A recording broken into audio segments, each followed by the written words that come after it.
Good morning. This is Russ and Kitty Walden with Father's Heart Ministry, and this is the Morning Light Daily Bible Study.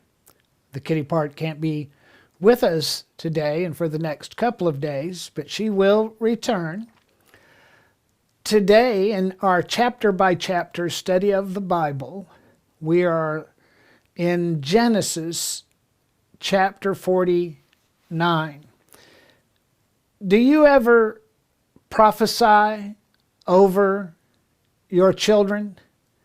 In this chapter, Jacob, the patriarch Jacob, calls the family together, his 12 sons, and he prophesies over each one of them.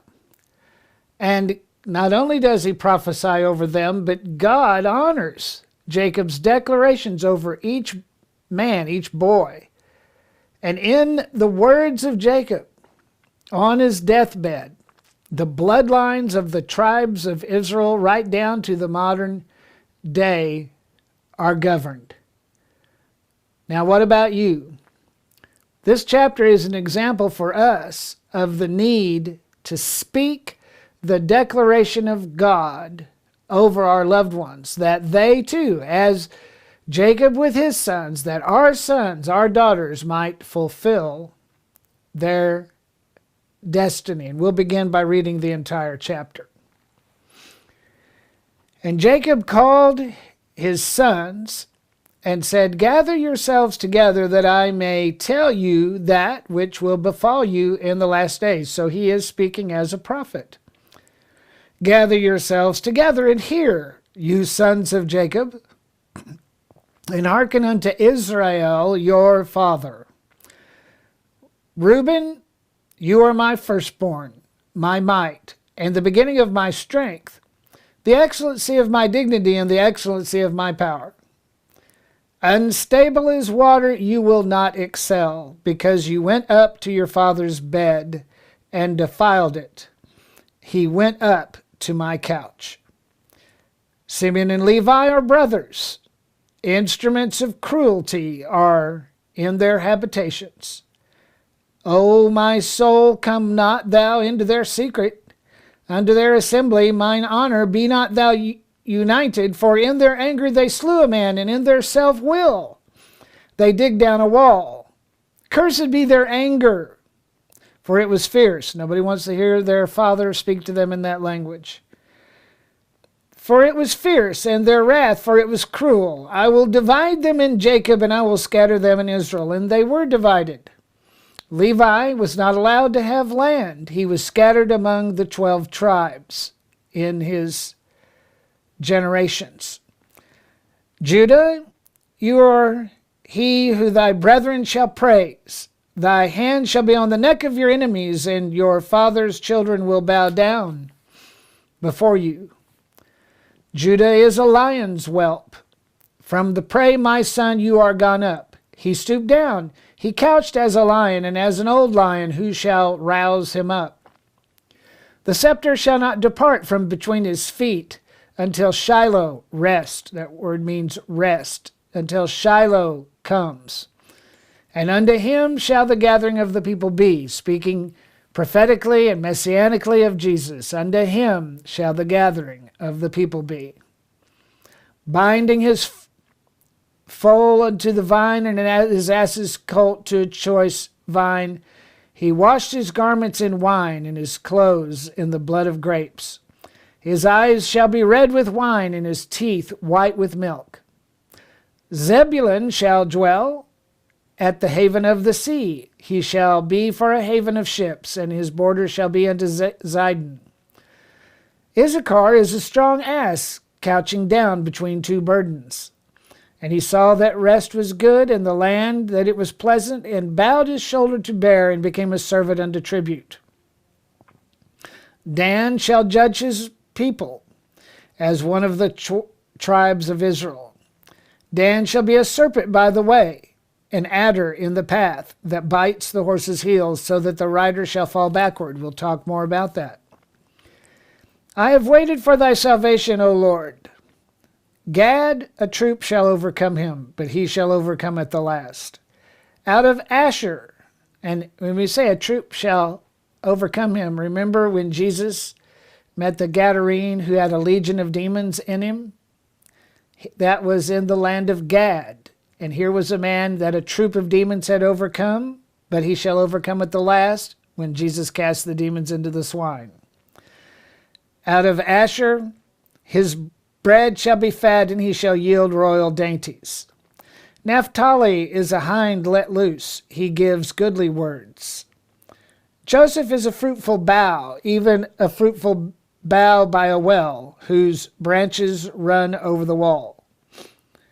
The archers have sorely grieved him and shot at him and hated him, but his bough abode in his strength, and the arms of his hands were made strong by the hands of the mighty God of Jacob. From thence is the shepherd, the stone of Israel. Even by the God of thy father who shall help you, and by the Almighty who shall bless you with blessings of heaven above, blessings of the deep that lieth under, blessings of the breasts and of the womb.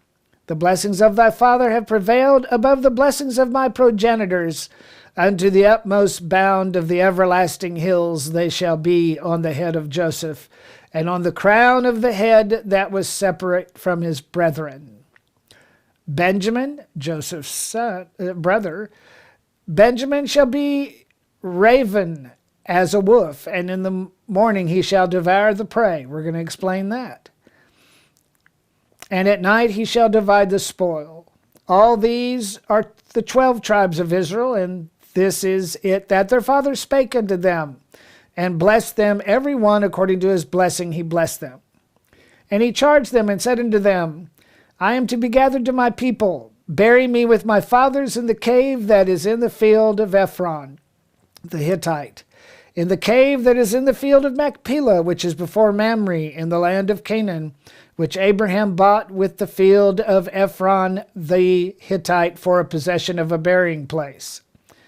Therefore they buried Abraham, and there they buried Abraham and Sarah his wife. There they buried Isaac and Rebekah, and there I buried Leah. It's interesting he doesn't make mention of Rachel. The purchase of the field of the cave that is therein was from the children of Heth. And when Jacob had made an end of commanding his sons, he gathered up his feet into the bed, and he yielded up the ghost, and was gathered to his people. It's very interesting that he doesn't mention Rachel, but he does mention Leah, because out of Leah came Judah. Even though Leah was loved less, she was honored to be that one through whom the bloodline of Christ would come. So, in verse 1 of our chapter, we see Jacob calling his sons together after a private audience in the previous chapter with Joseph and his sons Ephraim and Manasseh.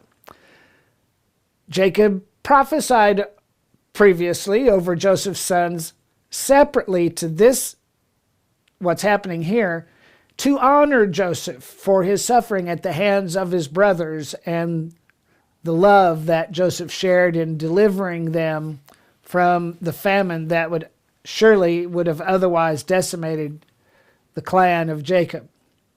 How old is Jacob? Jacob is 147 years old, and he knows that his time is near. And here this practice, this time-honored practice of giving a final blessing at the end of one's life, this was an ancient tradition, and it's reflected today when somebody leaves a last will and testament to disperse their wealth as an inheritance to surviving family members.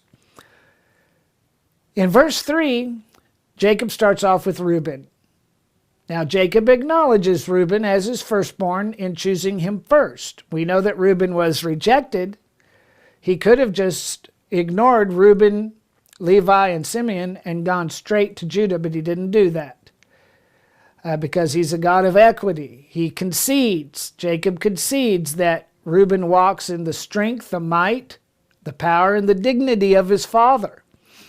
Reuben demonstrated this many times in his actions when, number one, he sought to defend Joseph when the brothers wanted to kill him. Now, he didn't save Joseph. He could have stopped the whole thing, but he talked them into not killing him, just put him down in this pit. And then Judah said, well, let's sell him into slavery. Later on, when Joseph is reigning in Egypt and he's demanding of his brothers, who don't know who he is, that Benjamin should be brought, and Jacob doesn't want to let Benjamin go, Reuben promises to offer up his own sons if he's unable to return Benjamin after taking him to Egypt. Judah makes the same offer. You'll remember when the time comes that Benjamin actually does go to Egypt. Unfortunately, that isn't all there is to make a note of in Reuben. He also had an unreliable bent to his character that showed up most prominently when, in a moment of impropriety, it may seem, he had sex with Jacob's concubine, Bilhah. Now, why would Reuben have done such a thing? Other than for reasons of gratifying the flesh, we can look at David and his son Absalom. If you've ever read where Absalom attempted to take over his father David's kingdom, the very first thing Absalom did when he took over David's palace was to copulate with several of David's concubines on the rooftop of the palace in full public view of the citizens of Jerusalem. Now, why would Absalom do this? It was done to solidify the downfall of his father David and to assert his rights, as in Absalom's thinking, he thought he was the entitled king of Israel and he could do anything he wanted. Reuben's motives may very well have been the same. Sleeping with Bilhah, the mother of Judah, the mother of Dan and Naphtali. It was intended as an insult to his father Jacob and a statement of Reuben asserting his authority to do as he pleased in ruling over his brothers. In other words, he was trying to take the kingdom before Jacob died in doing what he did. Regardless of the details, this act of rebellion cost Reuben his rights and privileges, unstable as water. He loses his rights as the firstborn and does not receive the full inheritance that otherwise would have been his to claim. Then we go to verses 5 through 7 and we see Simeon and Levi. Now, Simeon and Levi were rejected not only for their cruelty, but for the agreement between them that led up to the cruelty where they assassinated and slaughtered the men of the city where their sister Dinah was raped. Simeon and Levi had agreed to an act of deception that put them in a position to murder every man of the city of Shechem as an extreme act of revenge for their sister, and they never repented of it. Their father rebuked him, Jacob rebuked him, and then they never repented. To Jacob, this was a great indignity, and it also resulted in the nearby towns lying in wait to kill the entire family, and Simeon and Levi could care less. They had acted in anger and self-will, regardless of the consequences, and for this, they are rejected from inheriting, which otherwise would have been their right in the aftermath of Reuben being rejected.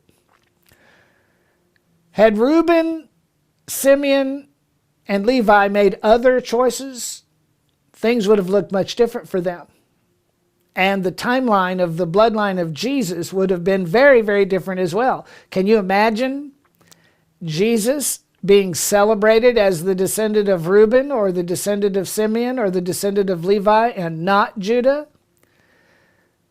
This would have been the case had they not sinned. They would not have been rejected. And it must be pointed out that the fact that these brothers were firstborn, people would say, well, God had Judah in mind all along. I question that because Judah was fourth in the birth order. Reuben and Simeon and Levi came first. That signifies that God's original intent was to honor one of them, Reuben, Simeon, or Levi. Judah was fourth choice, but because of sin, Reuben, Simeon, and Levi lost out. And what are we saying here? First of all, we must admit that birth order was, and no doubt still is, ordained of God. Secondly, we are sobered by the reality that even though God might destine us for honor, we can defame ourselves. We can lose out on God's best by sin. That doesn't mean God's not involved. God was involved in Reuben. He was involved in Levi. My goodness, they became the company of the priesthood. Now again, Reuben's sin. What was Reuben's sin? His sin was to attempt to usurp his father Jacob and to claim something before the time. It's about getting ahead of God. Getting ahead of God will cause you to lose your inheritance. Reuben was getting ahead of God's timing, and you don't want to do that. We must have patience to receive. Waiting patiently before God for the fulfillment of his promise will keep you from the transgression of Reuben, and it'll keep you from losing out on it'll keep you from your destiny becoming an abortion. Now, what about Simeon and Levi? Their sin was twofold. First, they came together in an ungodly agreement to do an ungodly thing. Before anybody died, after Dinah was raped, Simeon and Levi came together and they had an idea and they agreed between themselves. Now, whose idea was it to commit murder? Was it Simeon that brought it up first or Levi? If after the suggestion was made to commit murder to avenge Dinah, what if the other brother had refused? What if the other brother of the two had said, no, I'm not going to do that? Perhaps that thing would have never happened that they perpetrated in becoming serial killers, mass murderers, in killing every man in the city where Dinah was raped. Ungodly agreements will snare your soul and destroy your destiny. You've got to be bold enough. I don't care if it's your brother, because Jacob says that here. He says, you were brothers. You are brothers, but look what you did. How many of us have allowed family relationships to cause us to make ungodly choices or compromise choices? You have to be bold enough and strong enough to say no, even to a brother. You might just save your future, and you might just save your brother's future as well. In verses 8 through 12, we see Judah, now the fourth in line for the inheritance, and Judah is now, because of choices the others made. Judah was not God's first choice, but now, because of the choices others made, Judah will receive everything that otherwise would have accrued to Reuben, Simeon, or Levi. Why? Is it because Judah was so godly? See, he didn't sin after the manner of his brothers, but he wasn't perfect. He wasn't perfect, but God chose him and inspired Jacob to choose him. Even though Judah married a Canaanite against his father's will, and in spite of the fact that Judah was known to frequent prostitutes and unwittingly committed incest with his deceased son's Tamar because of his penchant for prostitutes. Even so, God still chose him. You might have made some really bad decisions in your lifetime, but that doesn't mean God won't choose you. And that's a lesson we need to learn from that. Now, what was the result of God and of Jacob choosing Judah? Judah will become the progenitor of Jesus. Judah will be the tribe that the kings of Israel will descend from. Judah will receive inheritance, and not only on the earth during the days of the Davidic line of kings, but also in heaven, because his name will be described, when it talks about the 12 tribes, his name will be scribed in a place of honor because of the role he served in bringing forth the Messiah out of his loins, out of his bloodline. In verses 13 through 18, we find mention of Zebulun, Issachar, Dan. Zebulun is going to be blessed. Zebulun is going to be a tribe of merchant mariners on the border of Zidon. Issachar, it says, will become strong as an ass to carry a double burden. Now, Jewish scholars see this as a picture of a donkey carrying burdens slung across their back on the right hand or on the left. What are the burdens? of the Old Covenant. They are the law on one side and the prophets on the other. And from antiquity, Issachar is seen to be a people carrying as a servant the testimony of the law and the testimony of the prophets with honor and strength and dignity. In verse 16, Dan is spoken of as a judge. Now, Jacob described Dan in the next verse as a serpent in the way that bites the horse's heels. What does this mean for us? A horse in the Bible represents vain strength and ego. When we set ourselves up as judges, as Dan represents, we are only putting a serpent in our own path that will cause us to fall when we presume to point out the errors of others without correcting our own transgressions. And it's interesting to note that Dan is not mentioned in the 144,000 in the book of Revelation. Why is Dan excluded? You go read it for yourself. Why is Dan excluded from the list of tribes in Revelation chapter 7, verses 5 through 8? I'll tell you why. Because in Christ, in the new covenant, James 2:13 tells us that mercy rejoices over judgment to the point of excluding the tribe in the 144,000 that represented judgment. They're excluded, but mercy is included. Then in verses 19 through 27, the blessing of Jacob comes upon Gad, Asher, Naphtali, and Benjamin. Now, the description of Benjamin is interesting. Benjamin shall be as a ravening wolf. That's rather ambiguous, and it's certainly more than a little negative. And this is Jacob's favorite son after Joseph. Now, let's remember that Saul, who was the king for whom all of Israel turned their backs on God, King Saul was a Benjamite.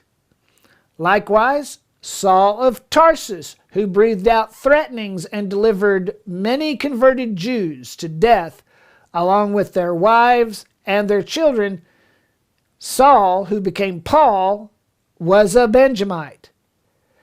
So we see that the tribe of Benjamin, there was a ravening wolf in their spiritual DNA. But even in Benjamin, we see the redemptive nature of God in raising up even Paul the persecutor to become Paul the apostle, the greatest man to have ever lived with the exception of Jesus himself. Then we can go on to verses 28 through 33. Jacob gives instructions concerning his burial that winds up being in proximity to where Jesus was crucified, likewise in the cave Machpelah. Now, why is this so important? Because when Jesus was on the cross, many graves were opened, and the righteous dead came forth. That's why Jacob said, "Bury me there." That's why Joseph said, "Bury me there." I believe it's because when the graves of the righteous dead were opened, Jacob and Joseph came out and prophesied the gospel. They prophesied the kingdom that was for to come. Jacob, in this entire chapter, he's prophesying from beginning to end. And in this part, he prophesies his own destiny even after his death. And we can read about that. Let's read Matthew 27, 51 through 53. Matthew 27, 51 through 53 says, "Behold, the veil of the temple was rent when Jesus died, from the top to the bottom, and the earth did quake, and the rocks rent, and the graves were opened, and many bodies of the saints," notice it was saints, it wasn't bad guys, "those that slept, those bodies arose, and I believe Jacob and Joseph were with them, and came out of the graves after Jesus' resurrection and went into the holy city and appeared to many."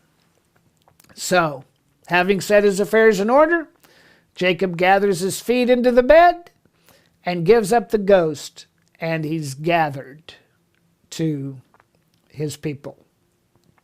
God bless you. Father, we thank you that we have a promise and we have a destiny. We thank you, Father, that because of Jesus' mercy and his hand of grace upon us. Even though we have done things to exclude ourselves, your mercy includes us in the annals of the redeemed. And we declare, Father, that our destiny will not be an abortion, but we will reclaim our heritage and we will fulfill the promise of God in our lives. God bless you.